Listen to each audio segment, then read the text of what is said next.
할렐루야.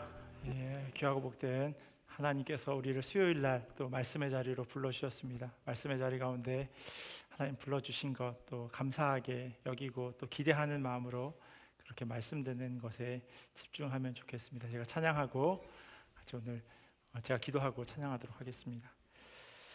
참 좋으신 하나님 감사합니다. 수요일 날 또 무더운 날이지만 하나님께서 우리를 말씀 듣는 이 수요 성경 강의 귀한 자리로 불러주심에 감사합니다. 예수 그리스도에 대해서 우리가 다시 한번 기억하고 다시금 알아가게 하시고 우리가 이미 알고 듣고 또 익숙한 것이지만 그것에 대해서 너무나도 무감각하고 또 나태하지는 않았는지 다시 한번 우리의 삶의 모습을 되돌아보기를 간절히 소원합니다. 그것을 위해서 주님께서 우리를 이 자리로 불러주셨사오니 찬양을 통하여서 우리의 마음의 문을 열게 하시고 또 기도함으로 주님 앞에 나아가게 하시고 무엇보다도 말씀 가운데 기대함으로 또한 뿌려지는 그 귀한 씨앗들이 삶 가운데 열매 맺을 수 있도록 은혜로 더하여 주시옵소서. 감사하며 사랑이 많으신 예수님의 이름으로 기도합니다. 아멘. 우리 태산을 넘어 험곡에 가도 같이 찬양하시겠습니다.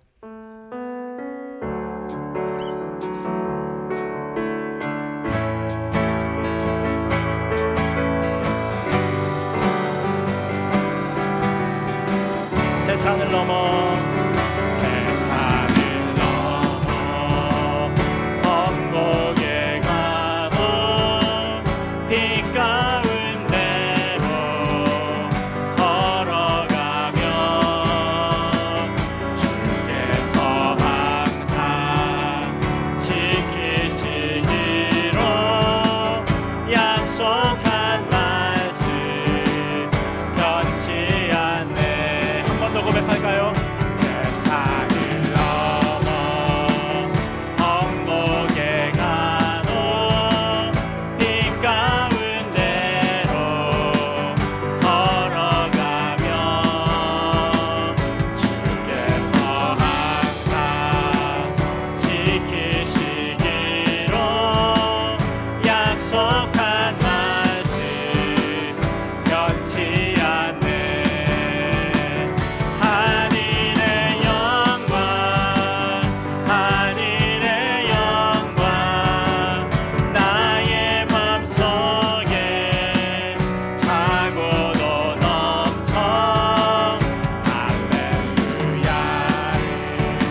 나팔 소리에 큰 나팔 소리에 주의 오령 나시니 십자가의 군기를 높이 들고 나가세 싸우다 싸움 이의 멸류관 받았으리라 싸우다 싸움 이의 멸류관 예루살렘 성에서 멸류관 받으리 저 요단 강 건너 싸움 마치는 날 의의 멸류관 예루살렘 성에 악한 마귀 권세를 모두 깨쳐버리고 승리하신 주님과 승전가를 부르세 싸우다 싸움 의의 멸류관 받았으리라 싸우다 싸움 의의 멸류관 예루살렘 성에서 멸류관 하늘이 저 요단 강 건너 싸움 마치는 의의 멸류관 예루살렘 멸류관 하늘이 저 요단 강 건너 싸움 마치는 의의 멸류관 예루살렘 성에 달려갈 길 나가고 모두 마치는 주와 함께 기쁨을 용사들 아들이세 싸우다 싸움 의의 멸류관 받았으리라 싸우다 싸움 의의 멸류관 예루살렘 성에서 멸류관 하늘이 저 요단 강 건너 싸움 마치는 날 의의 멸류관 예루살렘 멸류관 받으리 저 요단 강 건너 싸움 마치는 날 의의 멸류관 예루살렘 성에서 아멘.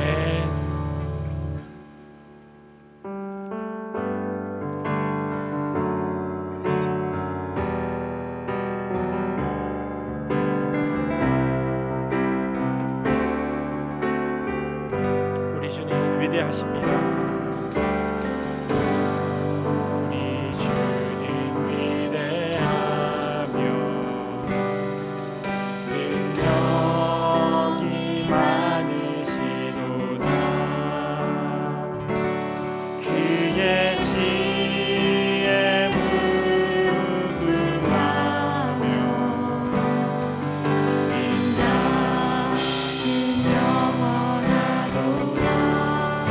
상한 자를 고쳐주십니다.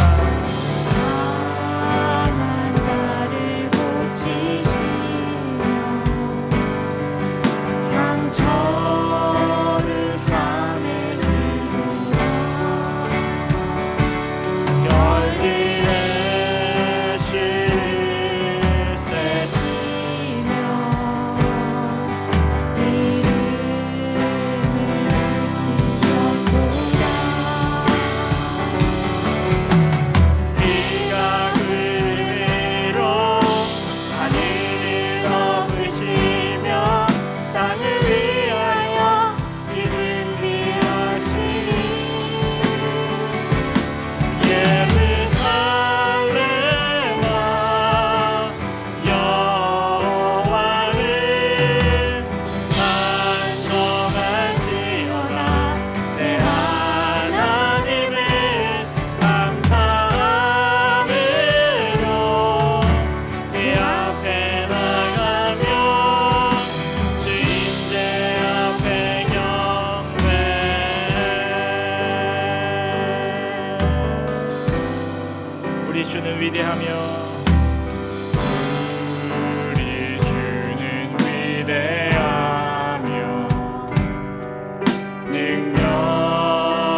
십자가에서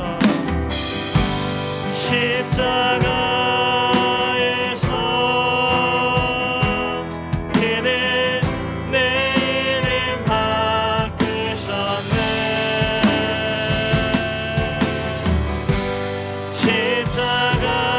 십자가에서 그는 내 이름 바꾸셨네. 우리 한 번 더 고백하겠습니다. 십자가에서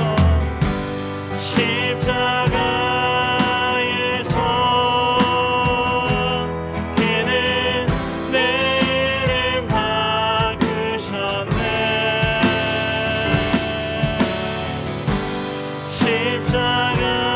십자가에서 그는 내 이름 바꾸셨네. 고아에서 아들로 거절해서 용납으로 죄인에서 의인으로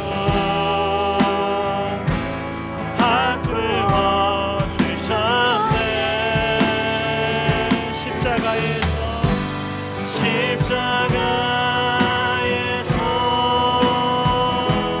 그는 내 이름 바꾸셨네.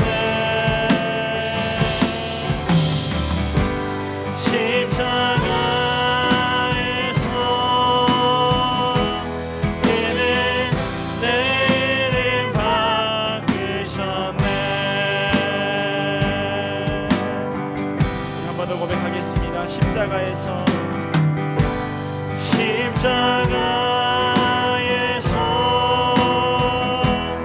그는 내 이름 바꾸셨네.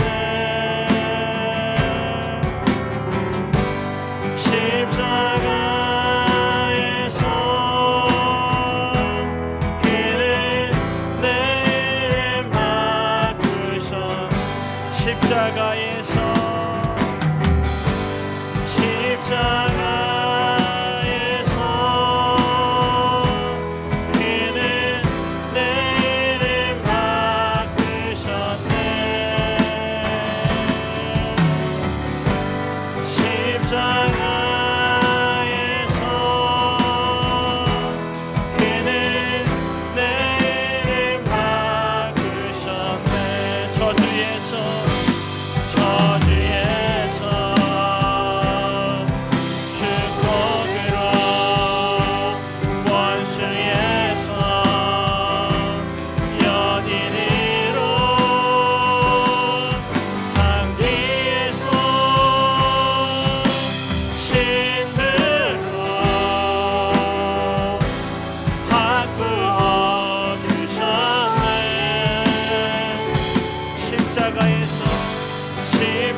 시간 같이 기도하며 나아가겠습니다. 하나님, 예수 그리스도의 십자가로 말미암아 우리의 존재가, 우리의 정체성이 완전히 바뀌어졌음을 찬양을 통해 고백하였습니다.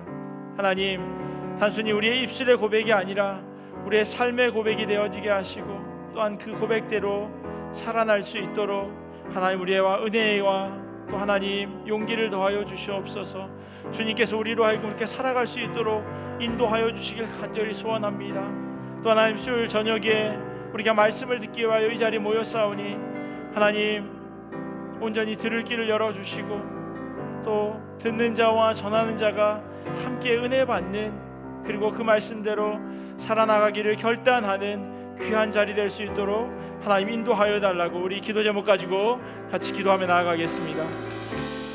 하나님 우리의 연약함을 주님 앞에 내려놓습니다. 우리의 부족함을 주님 앞에 내려놓습니다. 하나님 우리의 존재가 죄인이었음에도 불구하고 주님께서 의인이라고 불러주시고 사랑한다고 주님 말씀하여 주심에 감사합니다. 그 주님의 부르심과 인도하심을 온전히 기억하게 하시고 하나님 말씀대로 온전히 살아갈 수 있는 이 자리 되기를 간절히 원합니다. 무엇보다도 하나님 우리에게 말씀하여 주시길 간절히 기도합니다.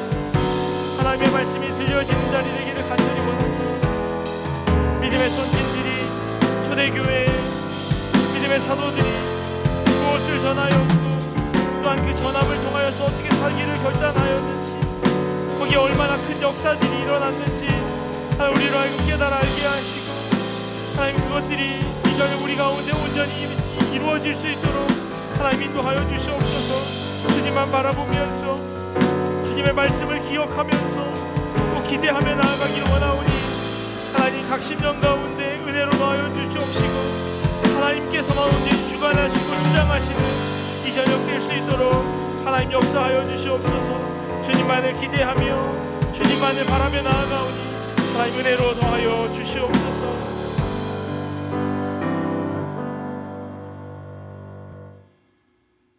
찬양받으실 하나님 아버지, 오늘 이 수요의 밤 바쁜 삶의 걸음을 잠시 멈추고 주님 앞에 나와 마음을 모을 수 있도록 인도해 주셔서 감사합니다. 세상과 버타며 마음을 빼앗기는 연약한 우리를 부르시고 자녀 삼으신 그 크신 사랑을 따라 죄의 길에서 돌이키게 하시기를 이 시간 기도합니다. 상황은 흔들릴지라도 변함없는 말씀 위에 바르게 서서 하나님과 동행하는 삶이 되게 하시기를 간절히 기도합니다. 은혜 많으신 하나님, 저희에게 주신 믿음 안에서 우리가 날마다 한 걸음씩 더 자라가길 소망합니다.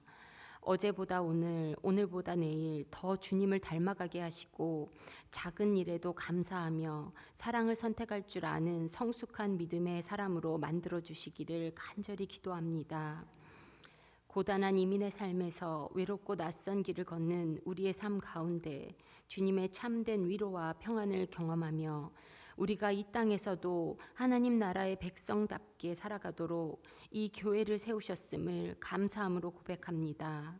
믿음의 지체들이 서로의 필요를 사랑으로 돌아보게 하시고 고단한 삶 속에도 주님께 받은 은혜를 나눌 수 있는 넉넉한 마음 주시기를 기도합니다. 때로는 다르고 부족하고 넘어질지라도 함께 걸어가야 할 믿음의 동력자임을 늘 기억하게 해주세요. 사랑이 많으신 하나님 아버지, 특별히 우리의 다음 세대를 주님 손에 올려드립니다.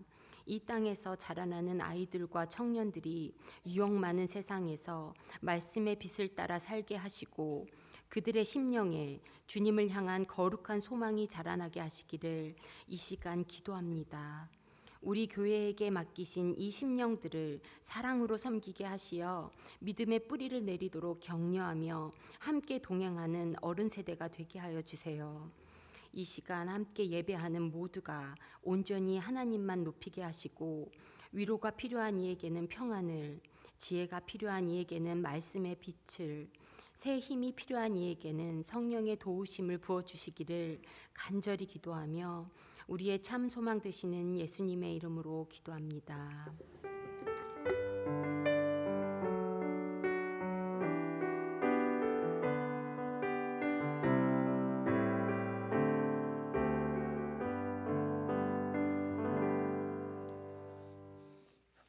하나님 주신 말씀 같이 보도록 하겠습니다. 오늘 우리에게 주신 하나님의 말씀은 사도행전 2장 14절에서 36절까지 말씀인데요. 그 가운데서 14절부터 21절까지만 함께 교독하도록 하겠습니다. 사도행전 2장 14절에서 21절까지 말씀입니다.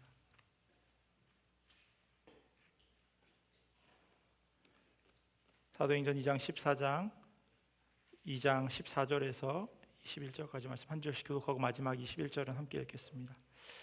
베드로가 11사도와 함께 서서 소리를 높여 이르되 유대인들과 예루살렘에 사는 모든 사람들아, 이 일을 너희로 알게 할 것이니 내 말에 귀를 기울이라.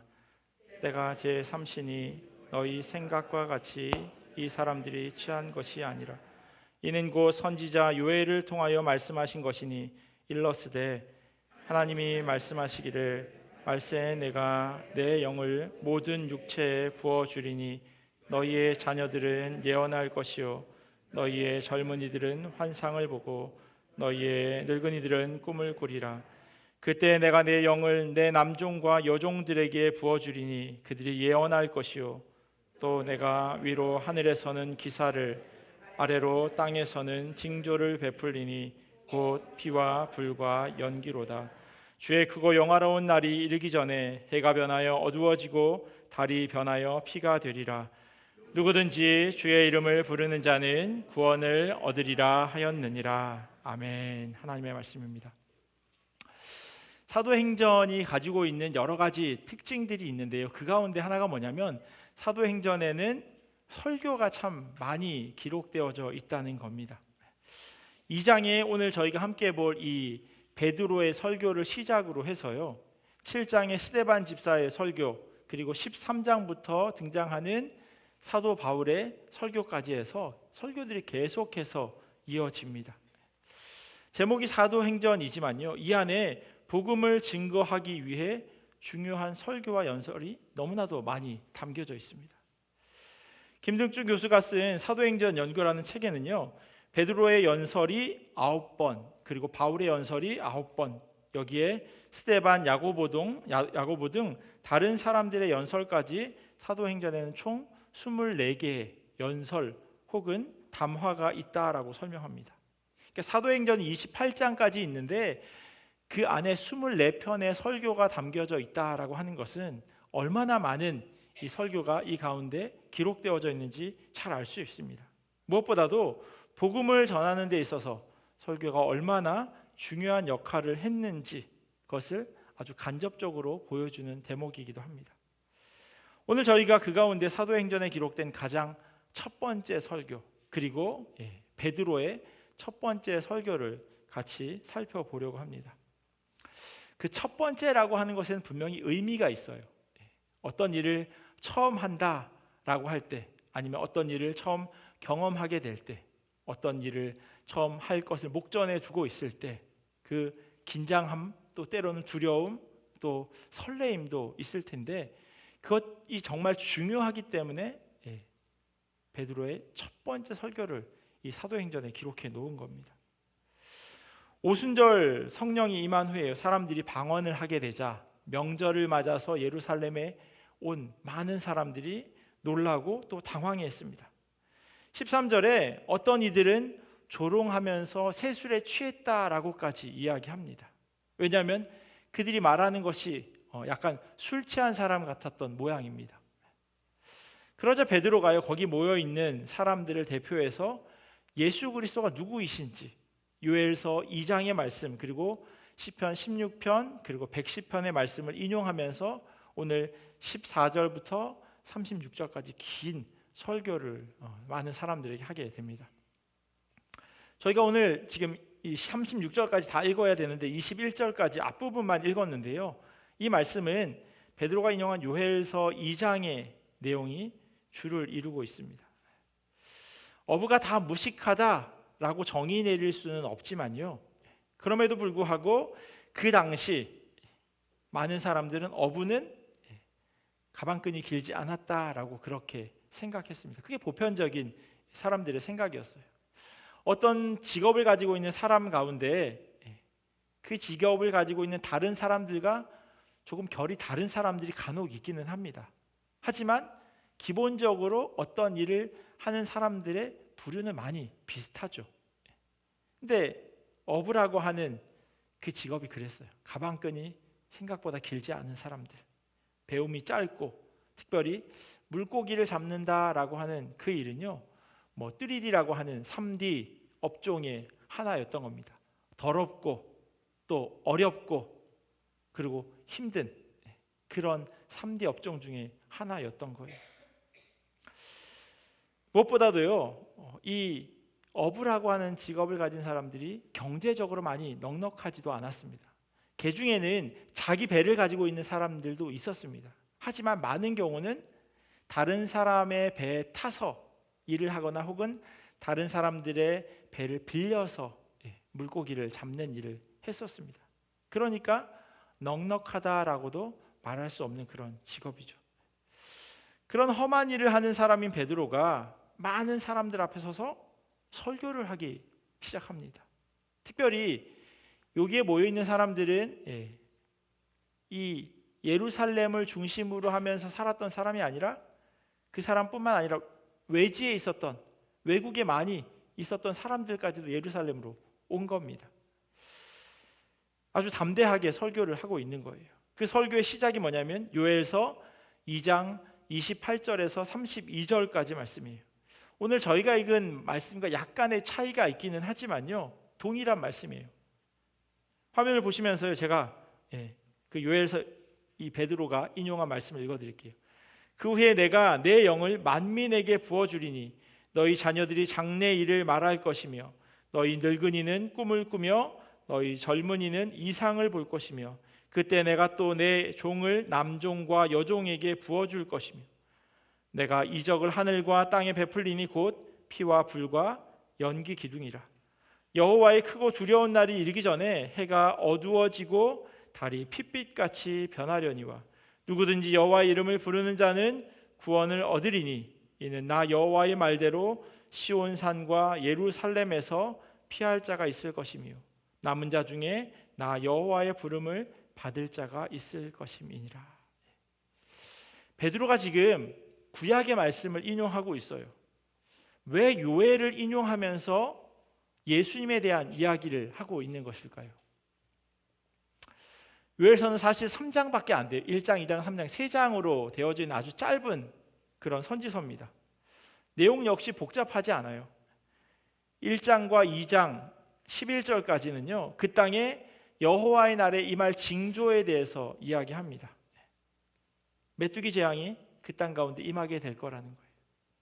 그리고 나서 2장 12절부터 17절까지 강조하고 있는 게 뭐냐면 여호와께로 돌아오라요. 어떤 그 목사님이 사역하시는 그 미니스트리의 제목이 컴백 투 미 이렇게 돼 있더라고요. 컴백, 하나님께로 돌아오라라고 하는 그 이야기를 지금 하고 있는 거예요. 금식을 선포하고요, 성회를 소집하라고 말합니다. 요엘서 2장 12절 말씀 보시면 여호와의 말씀에 너희는 이제라도 금식하고 울며 애통하고 마음을 다하여 내게로 돌아오라 하셨나니. 이게 어찌 보면 요엘서의 가장 핵심적인 주제예요. 하나님께로 돌아오라는 겁니다. 보통은 이들이 무엇을 잘못했는지, 너 뭐 잘못했어 회개해야 돼 라고 하나하나 지적하는데 뭘 잘못했는지에 대한 내용은 기록되어 있지 않아요. 그냥 하나님께로 돌아오라고 그렇게 이야기합니다. 이들에게 돌아오기만을 촉구하고 있어요. 요엘서 2장 18절부터 마지막 3장 21절까지는요, 하나님께서 이들에게 허락하실 복이 기록되어 있습니다. 메뚜기 재앙이 임할 거야. 그러니까 너희가 돌아와. 돌아오면 하나님이 이런 복을 너희에게 허락하실 거야 라고 말씀하고 있는 거죠. 거기에 대한 기록이 이른 비와 늦은 비를 허락해 주시고요, 주의 영을 당신의 백성들에게 내리시고 그리고 다른 민족들은 심판하신다 말씀하십니다. 이 모든 복의 시작, 그게 뭐냐면 이들이 주님께로 돌아가는 것에서부터 시작합니다. 베드로가 구약의 많은 말씀 가운데 이 요엘서 말씀을 인용한 이유는요, 말 그대로 그 내용 때문입니다. 예수님께서 이 땅에 메시아로 오셔서 베드로의 이 설교가 있기 50일 전에 십자가에 달려 죽으시고 그리고 나서 불과 며칠 전, 그러니까 열흘 전이죠, 승천하셨습니다. 미치지 않고서야 어느 누가 불과 50일 전에 반역자로 몰려서 가장 무섭다고 하는 십자가 형벌에 죽게 된 그 사람을 따라 살아가려고 결단하겠습니까? 예수의 이름을 부르는 사람은 구원을 받게 된다고 말할 수 없어요. 오히려 그 반대예요. 예수의 이름을 부르면 똑같이 십자가에 죽거나 혹은 그에 상응하는 벌을 받게 되는 것이 당시 사람들이 당연하게 생각하는 거였습니다. 왜냐하면 예수님이 가지고 있었던 그 죄명이 뭐냐면 반역을 일으키는 거거든요. 선동해서 나라를 뒤집는 거예요. 역모를 하는 겁니다. 그러니 그와 동일한 생각을 하는 사람, 그의 이름을 부르는 사람은 위험한 인물일 수밖에 없는 겁니다. 같은 무리로 엮여서 잡혀갈 확률이 훨씬 높죠. 베드로 역시 예수님의 십자가 그걸 결사 반대했습니다. 대제사장의 종의 길을 칼로 자를 만큼 아주 극렬하게 반대했죠. 요엘서 말씀을 배경으로 설명하자면요, 그가 예수님과 함께 3년의 시간을 보냈지만 하나님부터 멀리 떠난 사람이에요. 돌아온 사람이 아니었어요. 마지막엔 예수님을 모른다고 3번이나 부인했으니 더 말할 것도 없습니다. 하지만 이런 베드로에게 예수님께서 찾아와 주시고 3번씩이나 사랑한다고 그렇게 말씀해 주셨죠. 그리고 나서 베드로가 주님께로 돌아간 겁니다. 요엘서를 보면요, 너희는 옷을 찢지 말고 마음을 찢고 너희 하나님 여호와께로 돌아올지라라고 말씀하고 있어요. 베드로가 요엘서 말씀을 인용한 이유가 바로 여기 있습니다. 자기가 그와 같은 경험을 했거든요. 내가 여러분들과 동일하게 예수 안 믿을 거라고 그렇게 얘기했는데 주님이 나를 찾아와 주셨고 내 죄를 다 용서해 주셨고 무엇보다도 내가 성령을 받음으로 인해서 구원을 받게 되었습니다. 그러니 여러분도 돌아오십시오. 어디로요? 예수 그리스도께로 돌아오라고 강조하고 있습니다. 자기가 요엘서에 나오는 이스라엘 백성들과 너무나도 똑같았던 거예요. 그리고 지금 베드로의 설교를 듣고 있는 사람들 역시 예수님을 참으로 알지 못했던 자기의 이전 모습과 다르지 않게 이 요엘서 말씀을 먼저 인용해 주고 있는 겁니다. 돌아오라고.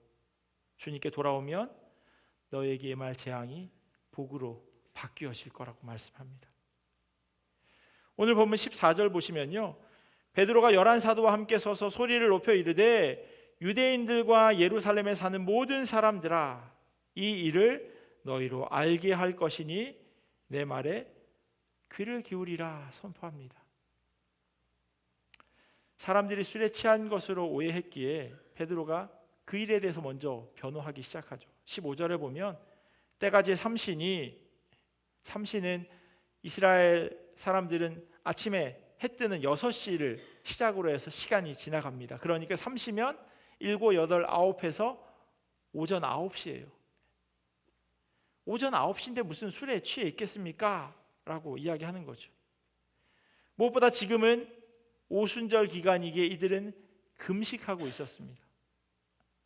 이들 역시 유대인들의 명절을 지키는 사람이었기에 자신들이 술에 취한 게 아니라고, 자기들에게 일어난 일, 이것은 이미 하나님께서 말씀하신 그 일이라고 이야기하기 시작합니다. 그러면서 요엘서 2장 말씀을 인용한 거예요. 베드로는 지금 일어나고 있는 이 일에 대해 사람들이 오해하고 있기에 그것에 대해서 먼저 설명해 줄 필요가 있었습니다. 예수님 전하기 이전에 지금 왜 우리가 이런 상태인지, 이런 상황인지를 설명해 줘야 했던 거죠. 그래서 유대인들이 다 알고 있는 구약의 말씀을 인용하면서 설교를 시작하는 겁니다. 그 시작은요, 하나님께서 성령을 부어주신다라고 하는 약속의 성취예요. 이게 오늘 설교의 첫 번째 대목입니다.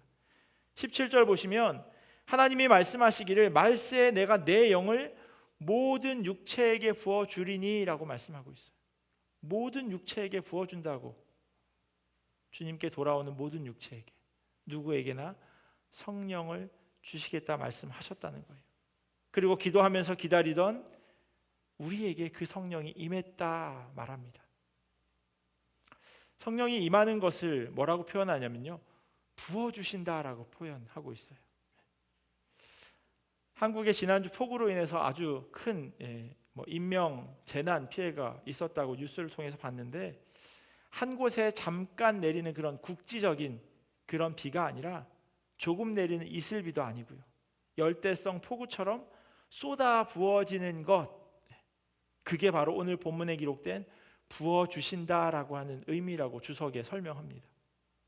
주님께서 부어주실 때 그것을 피하거나 거부할 수 있는 그런 것이 아닌 거예요. 전적인 하나님의 주권으로 그냥 쏟아 부어주시는 겁니다. 피할 수가 없는 거죠.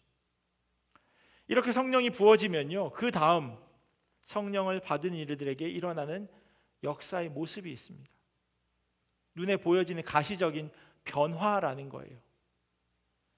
17절 후반절부터 18절에 있는 말씀 보시면 너희의 자녀들은 예언할 것이요 너희의 젊은이들은 환상을 보고 너희의 늙은이들은 꿈을 꾸리라. 그때 내가 내 영을 내 남종과 여종들에게 부어주리니 그들이 예언할 것이요. 잘 보면요, 자녀들이 예언을 한대요. 젊은이들은 환상을 보고 늙은이들은 꿈을 꾼다 이야기합니다. 선망이라고 하는 거 들어보셨죠? 임종이 거의 다 되었을 때 나타나는 현상입니다. 마치 보이는 것처럼, 뭔가 보이는 것처럼 말씀을 하기도 하고 또 갑자기 막 어디로 가려고 막 움직이기도 하는 그런 걸 선망이라고 보통 이야기하는데요. 그걸 꿈으로도 이야기할 수 있어요. 그러니까 사실 늙은이들이 환상, 꿈이 아니라 환상 이렇게 막 보여지는 것, 젊은이들이 환상을 본다고 오늘 말씀에는 이야기하고 있지만 사실은 어찌 보면 늙은이들이 환상을 보게 되어지는 것일 수도 있습니다. 꿈을 꾼다라고 하는 건요, 미래에 뭘 바라는 거죠. 장래 희망, 너 꿈이 뭐니? 그럼 난 뭐 대통령이 되고 싶어요 라고 이야기하는 것처럼. 그런데 늙은이들이 꿈을 꾼대요. 뭔가 뒤바뀐 것 같은, 그러니까 사실은 일어나기 어려운 일들이 일어난다는 겁니다. 젊은이들이 환상을 보고요, 늙은이들이 꿈을 꾸는 것, 성령이 임하는 모습이 폭풍우처럼 쏟아 부어지는 것, 피할 수 없다고 말씀드렸어요. 그러니까 나이와 성별, 사회적인 지위와 아무 상관이 없다는 거예요. 성령을 받는데 이런 것은 아무런 걸림돌이 되지 않습니다. 자녀든 젊은이든 늙은이든 심지어는 남자 종이건 여자 종이건 상관없이 성령이 임할 수 있다고 말씀하고 있습니다. 선물을 주시고 그 일을 감당할 수 있도록 하나님께서 능력도 허락하십니다. 하나님께서 그 일을 감당하는 데 있어서 아무런 제약과 제한을 두지 않으세요. 이러한 성령 부어주심의 결론, 핵심이 21절에 이렇게 써 있습니다. 누구든지 주의 이름을 부르는 자는 구원을 받으리라 하였느니라. 이렇게 성령을 받게 되어짐을 통해서 갖게 되는 가장 큰 복이 뭐냐면요, 구원을 받게 되는 거예요. 내가 그리스도를 구주로 고백합니다 라고 이야기하는, 이게 바로 성령 받은 증거거든요. 방언을 하거나 예언을 하거나 어떤 기적을 일으키는 것, 그것도 성령의 역사일 수 있지만 아주 기본적인, 성령이 임했을 때 나타나는 가장 기본적인 게 뭐냐면 예수 그리스도를 구주로 고백하는 겁니다. 예수님이 나의 주인입니다 라는 고백이에요. 성령이 임하지 않고는 그런 고백을 할 수 없습니다. 그런데 그렇게 되어지면 누구든지 주의 이름을 부르는 자는 구원을 받는다 말씀하고 있습니다. 이 말씀을 사도 바울도 로마서에서 똑같이 인용하고 있어요. 유대인이나 헬라인이나 차별이 없음이라 한 주께서 모든 사람의 주가 되사 저를 부르는 모든 사람에게 부요하시도다. 누구든지 주의 이름을 부르는 자는 구원을 얻으리라. 무엇보다도 이것은요, 예수님께서 이 땅 가운데 선포하셨던 아주 유명한 말씀입니다. 하나님이 세상을 이처럼 사랑하사 독생자를 주셨으니 이는 그를 믿는 자마다 멸망하지 않고 영생을 얻게 하려 하심이라. 누구든지 주의 이름을 부르는 자는 구원을 얻는다라고 하는 그 말과 요한복음 3장 16절의 말씀은 사실 동일한 의미입니다. 어느 누구도 예외나 차별이 없다 말씀하십니다. 오직 그리스도를 예수로 믿기만 하면 됩니다. 그러면 구원이 허락되어진다 말씀합니다. 제가 가지고 있는 성경에는요, 이렇게 각 뭐 장이나 혹은 중간에 소제목을 이렇게 달아 놓았어요. 14절 위에 보면 베드로의 오순절 설교라고 이렇게 적혀져 있습니다. 그리고 나서 쭉 해서 42절까지 기록되어 있어요. 그리고 37절에 보면 어떤 성경은 아마 동그라미로 이렇게 빨간 표시가 되어져 있는 성경도 있을 거예요. 그러니까 같은 내용으로 흐름이 되어지지만 약간 이제 그 내용이 문단이 단락이 달라지는 그런 것을 표시해 놓은 거죠. 그러니까 14절부터 36절까지가 설교고요. 그리고 나서 37절부터 42절까지가 그 설교를 듣고 일어난 일, 그 이후의 일을 이야기하고 있는 겁니다. 14절부터 21절까지 저희가 이제 오늘 설교 전체 중에 앞부분을 지금 제가 말씀드렸는데 요엘서를 인용한 말씀이요. 이미 예정되어 있었던 성령의 임하심, 그리고 누구든지 주의 이름을 부르는 자는 구원을 받으리라고 하는 복음의 그 진수를 전달했습니다. 그리고 나서 그 다음 베드로가 22절부터 무엇을 얘기하냐면요, 그러면 예수가 누군가라고 하는 것에 대해서 이야기하고 있습니다. 마치 지난 주일 예수님은 누구인가라고 하는 그 제목과 같이 또 한 번 예수님이 누구이신가라고 하는 것을 사도 베드로가 이야기해 주고 있습니다. 왜냐하면 지금 베드로의 설교를 듣는 사람들은 세계 각지에서 명절을 지키러 온 유대인들이에요. 그들은 예수님에 대해서 잘 알지 못하는 사람들이기 때문입니다. 첫 번째 이야기하고 있는 예수님은 누구인가에 대한 그 내용이 뭐냐면요, 그분의 생애와 사역에 대해서 이야기하고 있습니다. 예수님께서 이 땅에 오셔서 하신 일, 그것이 22절에 이렇게 기록되어 있어요. 이스라엘 사람들아, 이 말을 들으라.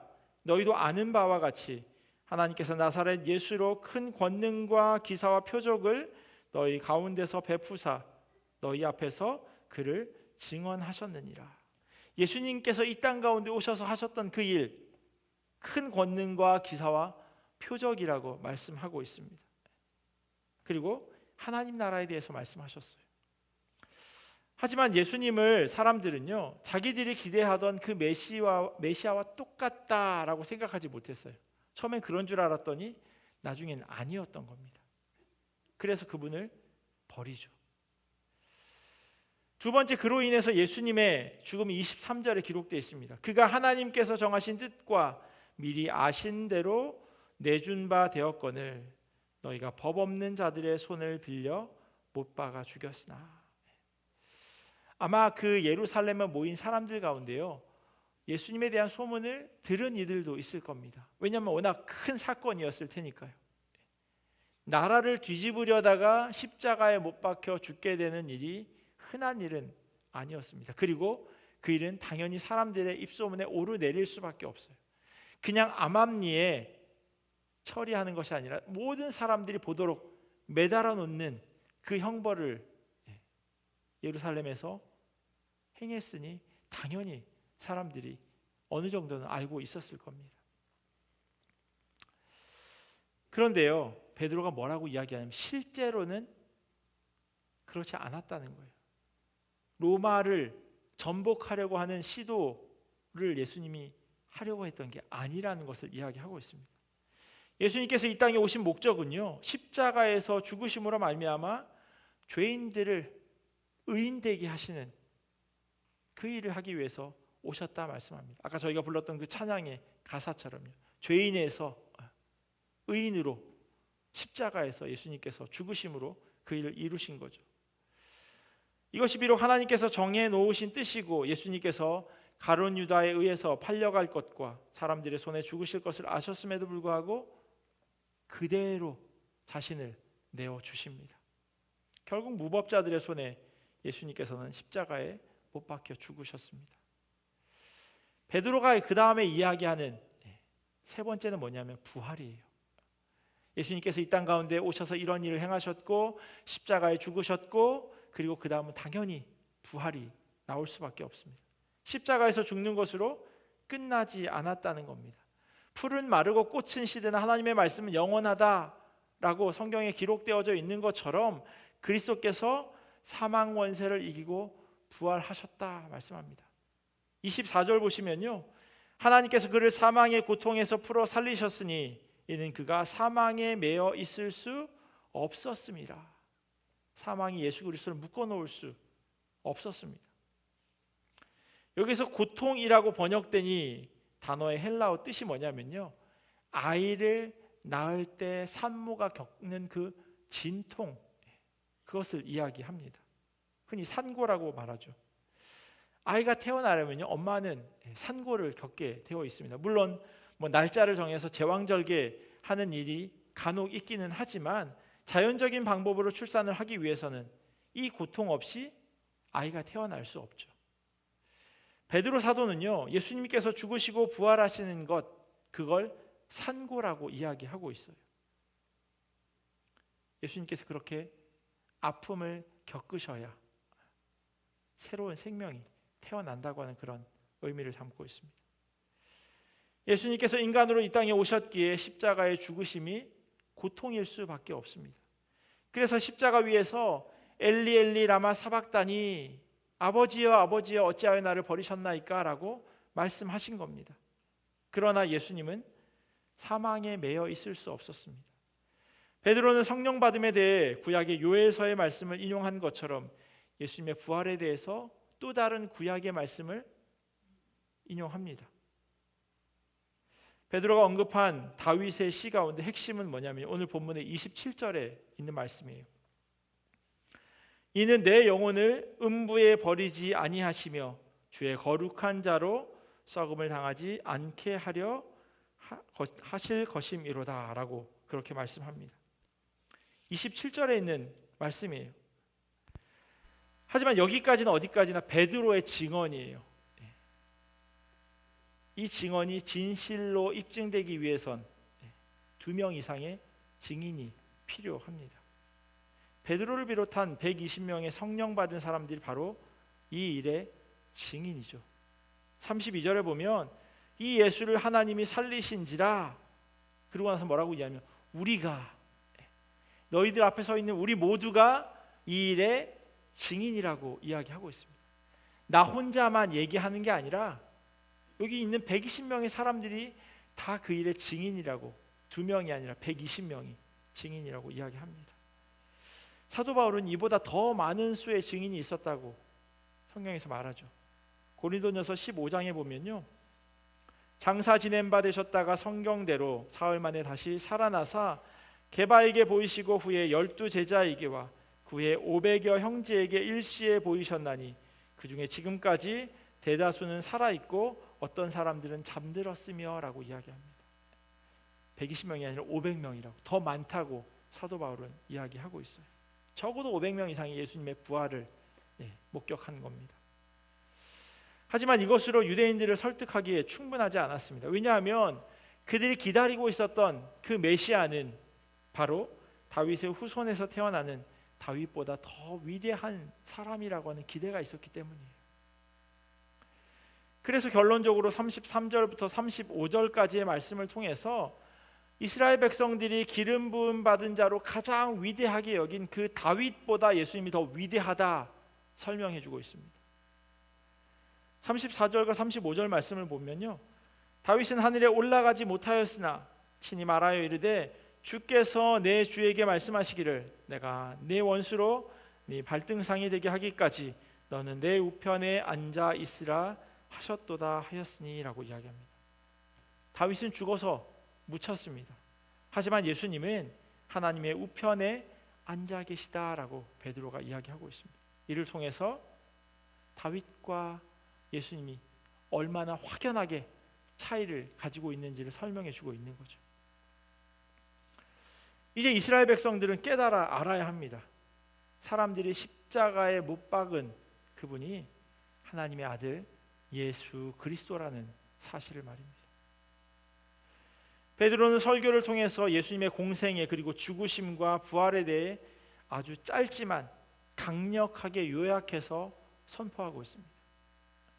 그래서 이 설교를요, 어떤 학자들은 다른 사람이 한 설교를 베드로가 한 것처럼 적어 놓은 것이다 라고 말하기까지 합니다. 왜냐하면 베드로는 이런 사람이 아니라는 거예요.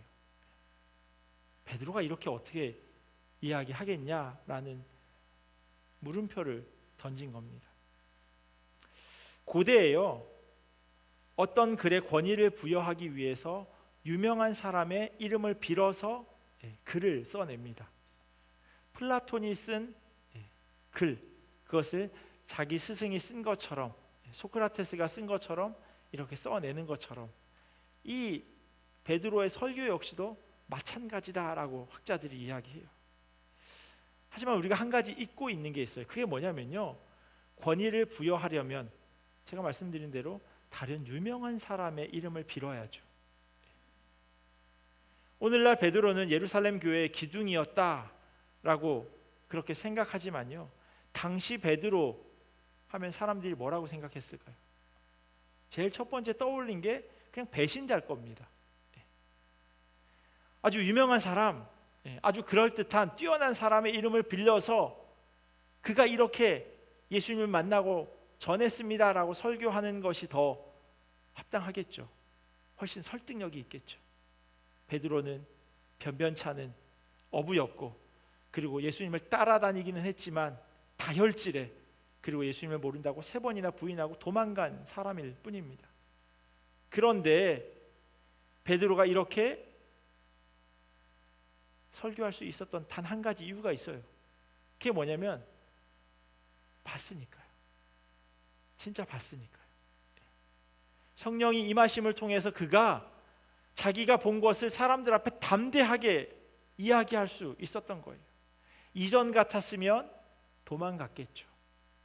겁나서 혹시 저 사람들이 나를 예수님처럼 십자가에 넘기면 어떡하나, 그 걱정을 할 수밖에 없는 상황이었습니다. 왜냐하면 트라우마라고 하는 게 있잖아요.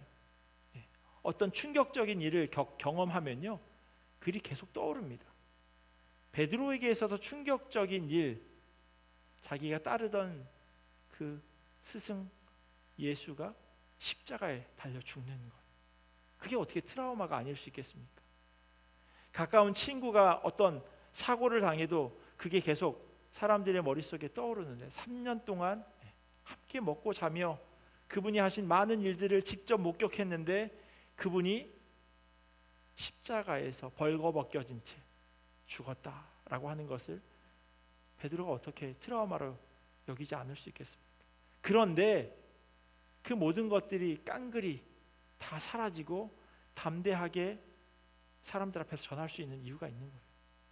직접 봤으니까요. 직접 경험했으니까요. 그리고 무엇보다도 그 일을 경험하고 또 체험한 것뿐만 아니라 성령님이 임하심으로 담대함을 그가 갖게 된 겁니다. 예수님께서는 우리를 위해서 이 땅 가운데 오시고 죽으시고 부활하신 그 은혜의 복음은요, 구약과 신약을 관통하는 하나님의 계획이었습니다. 베드로를 비롯한 주님을 따르는 사람들에게 성령이 임하고 이들은 이 기쁜 소식을 담대하게 선포했습니다. 사실 이 일은 베드로처럼 사람의 의지로만 되어질 수 있는 것은 아닙니다. 그랬기에 그곳에 있는 사람들이 성령 받은 사람들을 보고 세술에 취했나 보다라고 이야기하기 시작했던 겁니다. 술 취한 사람들 가끔 보시죠. 여기는 동네에 제가 술 취한 사람을 본 적이 없는데 한국에 가면 밤거리에 술 취한 사람들 많이 있습니다. 벽이랑 막 싸우고요. 대단한 용기를 가지고 있죠. 왜 저러나 싶죠. 그 다음날 일어나면 후회할 텐데, 뭐 길에서 잠도 자기도 합니다. 저렇게 자면 죽을 것 같은데, 그런데 용기가 나는 거예요. 그래서 세술에 취했나 보다 라고 이야기했던 겁니다. 원래 저 사람들 저런 사람들이 아닌데 라고 생각했던 거죠. 말씀으로 삶이 변하고 받은 은혜와 기쁨을 전할 수밖에 없도록 하는 것, 그게 바로 성령님의 일하심입니다. 경험한 것이 그냥 가만히 머물러 있는 것, 그게 아니라 성령님께서는요, 그걸 우리로 하여금 밖으로 끄집어 내게 하세요. 우리 안에 악한 것이 있다면 악한 것이 튀어나올 것이고요, 우리가 경험한 것이 복음이라면, 은혜라면, 감사의 제목들이라면 그게 우리의 입술을 통해서 밖으로 튀어나올 수밖에 없는 겁니다. 그러니까 뭐가 나오는지를 통해서 그 사람을 단번에 알 수 있겠죠. 악이 태어나면 아직까지는 아닌 거죠. 그런데 선한 말과 사랑의 그런 언행들이 보여진다면 성령님께서 그 사람을 통해서 일하고 계신 겁니다. 여전히 복음을 듣지 못한 이들이 세상에 많이 있습니다. 주변에 교회 다니시는 분들이 참 많이 계시겠지만, 그리고 교회 다니시는 분들만을 만나고 계시는 그런 분들도 계시겠지만, 저처럼요. 하지만 그리스도인들의 비율이 어느 곳이나 20%를 넘지 않는다고 합니다. 대부분의 경우에. 저희가 살고 있는 이 지역도 아마 마찬가지가 아닌가 싶습니다. 그러기에 우리 삶에 생활신앙의 모습이 있어야 합니다. 신앙생활 잘하는 것도 너무나도 중요하죠. 주일 성수하고 헌금하고 기도하고 예배하는, 그리고 봉사하는 이 모든 일들 흔히 신앙생활이라고 이야기하잖아요. 이거 정말 중요합니다. 그런데 그 신앙생활이 세상으로 나아가게 되면 이제는 생활신앙이 되어져야 하는 겁니다. 생활 가운데서 우리의 신앙의 모습이 드러나야 하는 거죠. 베드로가 신앙생활, 하나님 성령을 경험하고 나서 세상 가운데 나와서 그걸 이제 전하기 시작합니다. 일상에서 교회로 살아가야 하는 것, 그게 바로 우리의 부르심이 아닌가 싶습니다. 주님께서 우리를 그렇게 살아가라고 말씀하십니다.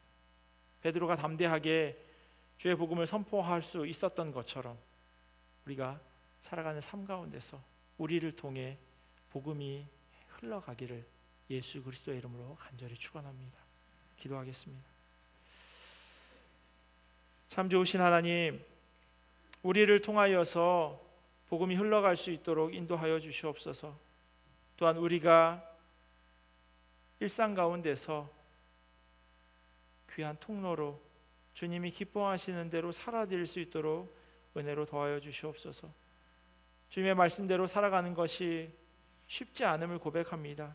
그런데 성령이 이 마음을 통하여서 베드로가 담대하게 이전과는 다른 모습으로 복음을 선포하였던 것처럼 우리 가운데 역사하시는 성령님께서 다시금 우리를 주관하셔서 주님이 원하시고 주님이 기뻐하시는 그리스도의 향기와 편지로 살아가는 데 부족함이 없도록 은혜로 더하여 주시옵소서. 감사하며 사랑이 많으신 예수님의 이름으로 기도합니다. 아멘.